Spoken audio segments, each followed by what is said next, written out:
A brave black boy saves an elderly millionaire from a deadly collision with oncoming traffic. But the next turn of events will leave you in disbelief. How will this life-saving act lead to a shocking transformation? A busy intersection in downtown Chicago buzzes with life.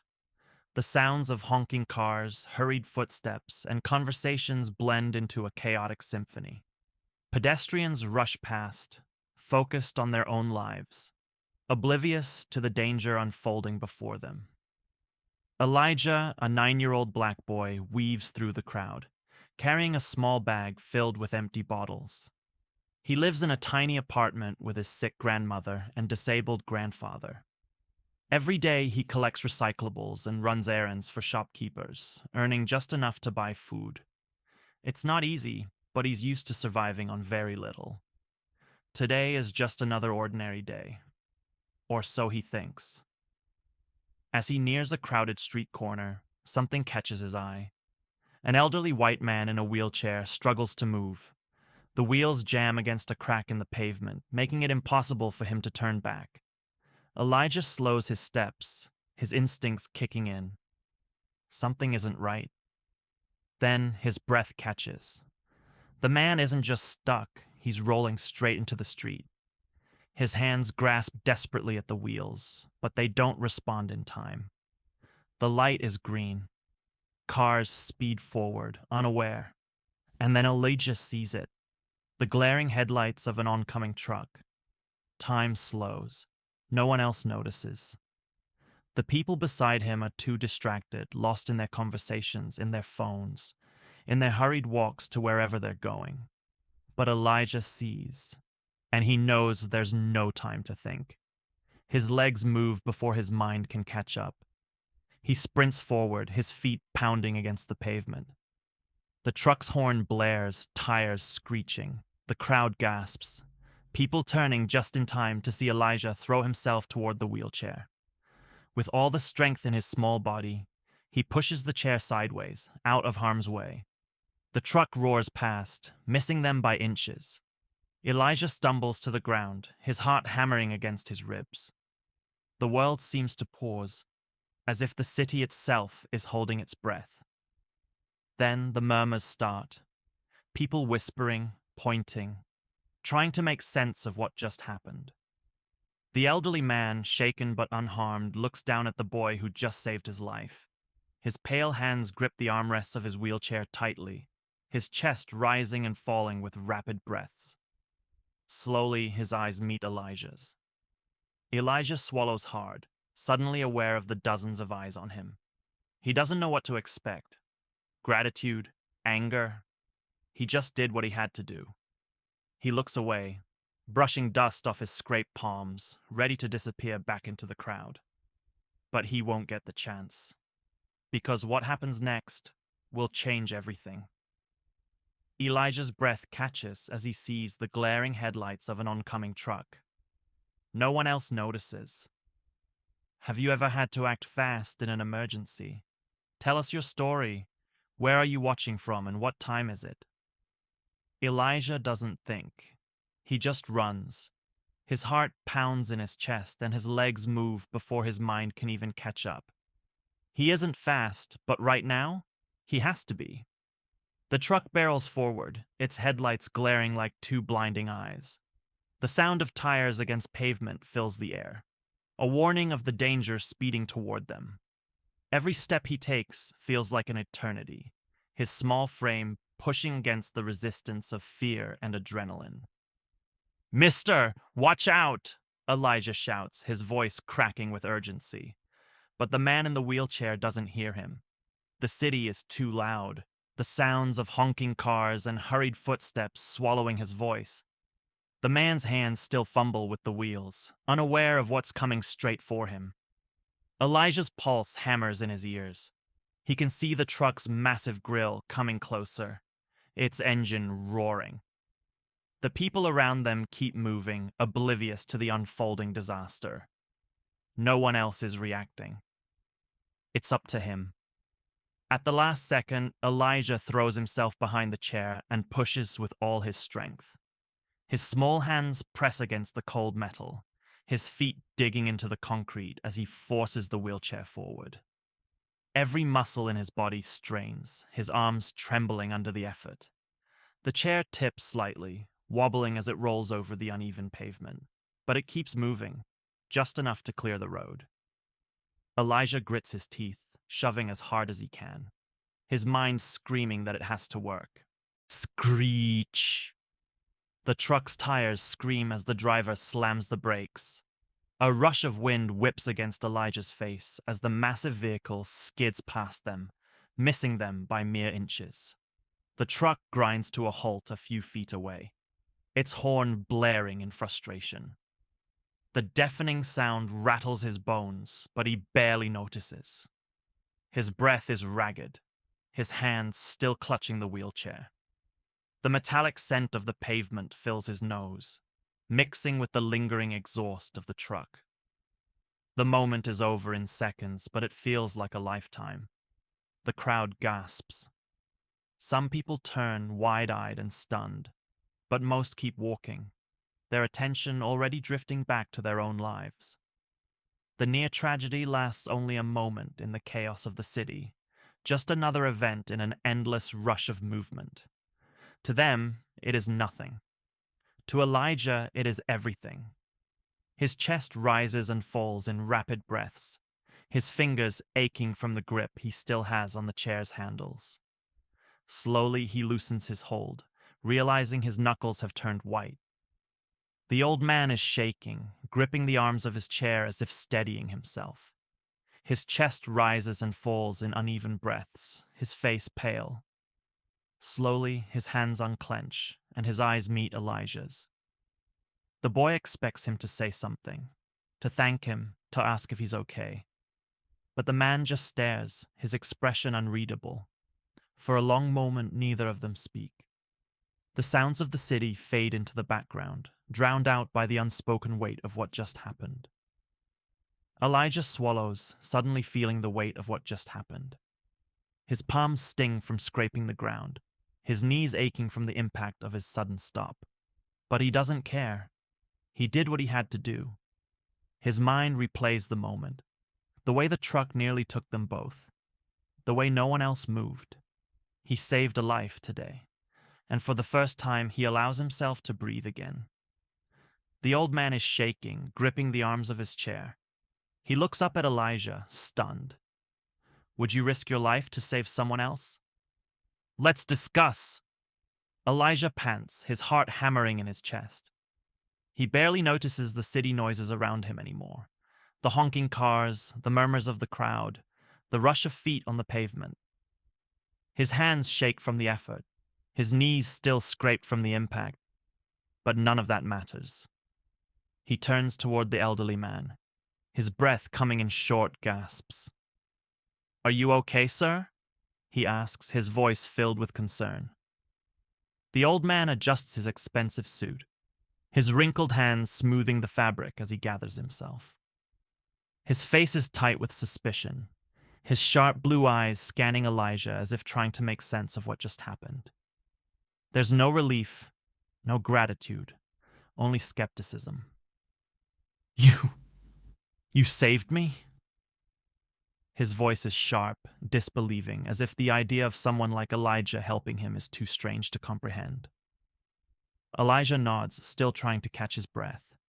He doesn't understand why the man sounds so unsure. He's seen plenty of accidents before, seen people step in to help strangers without hesitation. Why should this be any different?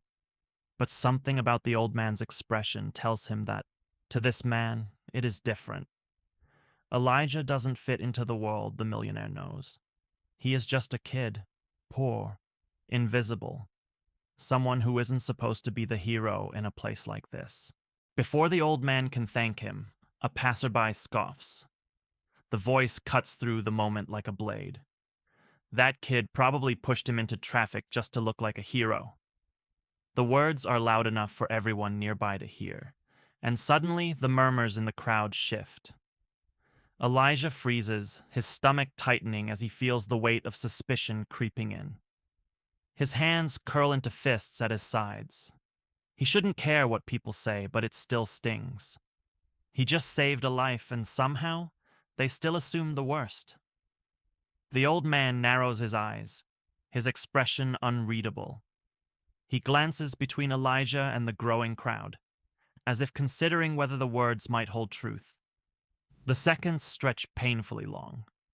Elijah doesn't move, doesn't speak. He wants to believe the man will push back, will stand up for him, will say, "No, this boy saved my life." But the words never come. Instead, the old man straightens his jacket, grips the arms of his wheelchair, and silently wheels himself away. No thank you, no recognition, just doubt. Elijah stands there, the weight of the moment pressing down on his chest. He watches as the man disappears into the crowd, as if the entire thing never happened. His hands tremble not from exhaustion, but from something colder, something heavier. He had done the right thing. He had risked his own life to save another. And yet it wasn't enough. It never seemed to be enough. The crowd disperses, moving on with their day, forgetting the scene as quickly as it unfolded. Elijah exhales slowly, the sting of injustice settling deep inside him. He turns away, adjusting his backpack on his shoulder, and walks back into the city. He won't let this stop him. But he will remember. The old man narrows his eyes, then silently wheels himself away. No thank you. No recognition, just doubt. Have you ever done something good, only to be judged unfairly? Let's talk. The next morning, Elijah wakes up to knocking on his apartment door. The sound is sharp, urgent, echoing through the small space. He blinks sleep from his eyes, rubbing them as he sits up on the thin mattress he shares with a pile of worn blankets. His stomach rumbles, reminding him that they had barely eaten last night. He wonders who could be visiting this early.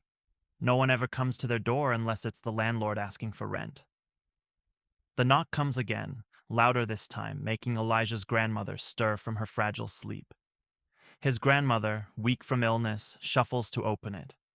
Her fragile frame moves slowly, wrapped in a faded robe that barely keeps her warm in the chilly apartment. She coughs lightly before unlocking the door, her frail hands trembling as she grips the handle. Elijah watches from across the room, an uneasy feeling settling in his gut. His grandmother doesn't get visitors. No one ever knocks unless they have a reason. And usually those reasons aren't good ones. He stands up, feet pressing against the cold floor, his heartbeat quickening. Standing there is a sharply dressed butler, and behind him, the old man from the day before. The sight is so unexpected that Elijah freezes. His breath catches in his throat as he takes in the perfectly tailored suit of the butler, the polished shoes, the upright posture that looks completely out of place in their run-down hallway. And then there's the old man, sitting in his wheelchair, his expression unreadable. Elijah's eyes widen as a limousine idles outside their crumbling apartment complex. The contrast is almost laughable. The gleaming black car, its tinted windows and smooth curves, parked in front of a building with cracked bricks and broken steps.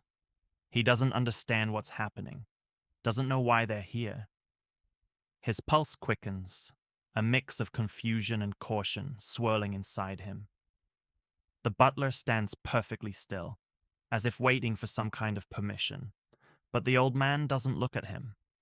His sharp blue eyes are locked on Elijah, studying him in a way that makes the boy feel exposed, as if the man is trying to figure him out. The old man clears his throat, his sharp blue eyes locking onto Elijah. His voice is firm but measured. "We need to talk, boy." The words break the silence, but they don't ease the tension. If anything, they make it worse. Elijah's stomach knots. He doesn't know what to expect. Is he here to accuse him of something? To blame him for what happened? Or is this something else entirely? The air in the room feels heavy, thick with uncertainty. Elijah glances at his grandmother, who looks just as bewildered as he feels. Her hand still rests on the doorknob, her thin fingers curled around it like she isn't sure whether to let them in or slam the door shut. She looks at Elijah, silently asking if he knows what this is about. He shakes his head slightly, his lips pressing together. He doesn't know. But he knows one thing. This conversation is going to change everything. He swallows hard, his fingers clenching the fabric of his worn-out shirt. Whatever this conversation is about, whatever reason this rich man has for showing up at their door, Elijah isn't sure he's ready for it. But it's here now, staring him in the face, and there's no running from it. Elijah's eyes widen as a limousine idles outside their crumbling apartment complex. What do you think is going to happen next? Drop your predictions. The millionaire Mr. Whitmore finally looks at Elijah with something new. Respect. His sharp blue eyes, once filled with skepticism, now hold something different. It isn't pity. It isn't guilt. It's recognition. He clears his throat, adjusting the lapels of his expensive suit before speaking. I spent my whole life thinking people like you were worthless. Yesterday you proved me wrong. His voice is steady, yet there is an edge of discomfort in his tone, as if admitting this truth is foreign to him. The words settle heavy in the air, filling the cramped apartment with a weight that neither Elijah nor his grandmother knows how to respond to. Elijah shifts his feet, unsure if he should be grateful or insulted. Then Mr. Whitmore reaches into his briefcase and pulls out a document. The paper is thick, official-looking, the kind of thing Elijah has never seen up close before. This is a scholarship, full education, food, a place to live, everything. His words are clipped, efficient, as though he is used to making decisions that change lives, but has never had to do it in such an intimate setting before. Elijah's grandmother gasps softly, pressing a thin hand to her chest. Her frail frame straightens slightly, the weight of years of hardship visible in the way her fingers tremble. Sir, we don't take charity, she says, her voice gentle but firm. There is pride in her words, a quiet dignity that has carried her through years of struggle. She has worked too hard, sacrificed too much to take handouts now. But Mr. Whitmore shakes his head, his expression unreadable. This isn't charity, it's gratitude. The words hold power, cutting through the hesitation in the room. He doesn't look away, doesn't falter. He means it. He is a man who has spent decades at the top, surrounded by wealth, by power, by people who have only ever taken. And yet, here he is, offering something he never thought he would, to someone he never thought he would owe. Elijah's throat tightens. A real chance? A way out? The idea of it is almost too much to process. He glances at his grandmother, searching her tired eyes for an answer. This is more than just an opportunity. It's a doorway to a life he never thought possible. It means safety, education, a future. But it also means leaving behind the life he has known, the struggles that have shaped him. Can he accept this without feeling like he is abandoning everything? He swallows hard, his fingers curling into fists. This isn't just about him. It's about his grandmother, his grandfather, about the years they have spent scraping by. It's about proving that he is more than the circumstances he was born into.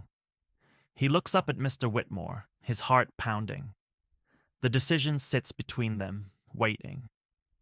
Elijah's throat tightens. A real chance? A way out? Would you accept this offer? Why or why not? Let's discuss. Days later, Elijah steps into a mansion for the first time. The towering entrance, the gleaming floors, the grand staircase. It feels like a different world, one he has only ever seen in passing through the city. His breath catches as he takes his first hesitant steps inside, his worn sneakers barely making a sound against the polished marble. Warm food waits on the dining table, steam rising from a meal he didn't have to work for. The rich aroma fills the air, a scent so unfamiliar yet comforting. A butler gestures toward a plate prepared just for him, and for a moment, Elijah hesitates. He spent years eating whatever he could afford, sharing small portions with his grandparents. Now he sits before a feast. Slowly, he takes his seat, realizing that for the first time in his life, he won't have to go to bed hungry. Clean clothes are neatly folded in his new room, his own room. No peeling paint, no cramped space. Just a bed that belongs only to him. A mattress so soft it feels like clouds beneath his tired body. He runs his fingers across the fresh sheets, struggling to believe this is real. He isn't on the floor. He isn't sharing space with broken furniture or flickering lights. He closes his eyes, letting the warmth of security settle in. But most importantly, his grandparents will be taken care of. That was part of the deal.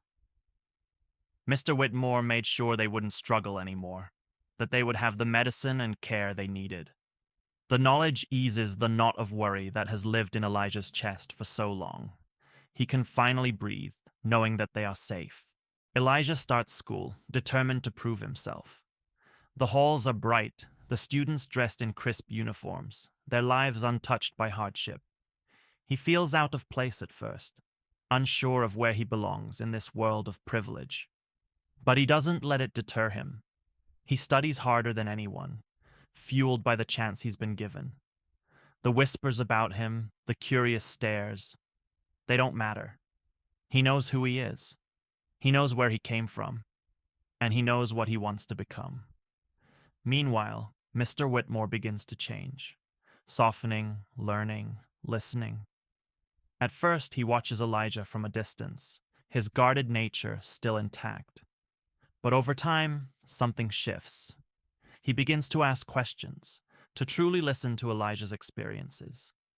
The man who once dismissed people like him now sits at the dinner table, engaging in conversations he never would have entertained before. Change doesn't come easy, but it comes. One evening, as they sit in the study, Mr. Whitmore looks at Elijah, his expression unreadable. "You saved my life, Elijah. Now I want to see what you do with yours." The words linger, filled with an expectation that isn't pressure but belief.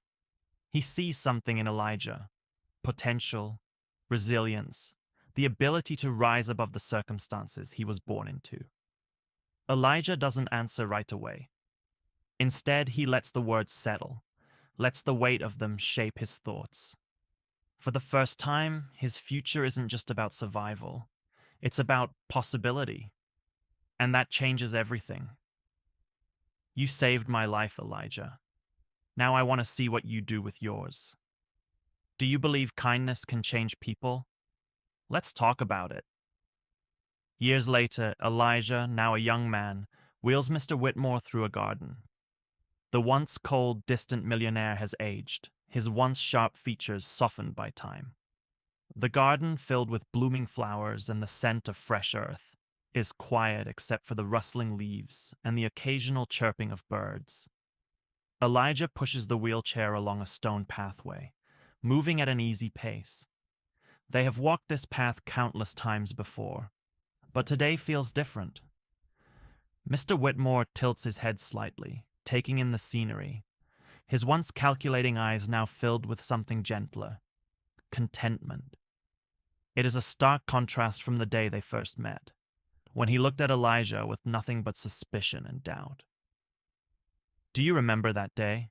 Mr. Whitmore asks, his voice raspier than before, but still carrying the authority it always had. "The day you saved my life." His fingers grip the arms of his chair, as if holding on to the memory itself. Elijah smiles slightly. "Yeah, I remember," he says. How could he forget? That single moment changed the course of both their lives. What started as a split-second decision had led them here, to a bond neither of them could have ever expected. "I thought I knew everything back then," Mr. Whitmore continues. "I thought my success, my wealth, made me better than others. But you..." He pauses, looking up at Elijah. You were the one who showed me I was wrong. Elijah stays silent, letting the words settle. He had never done what he did for recognition, never expected anything in return. But to hear it now, after all these years, meant something. He had seen the change in Mr. Whitmore, seen how a man set in his ways had learned to listen, to care, to understand the world beyond his own privilege. The sun filters through the trees, casting a warm glow over them. They reach a bench near the fountain, and Elijah carefully locks the wheelchair in place, before sitting down beside him.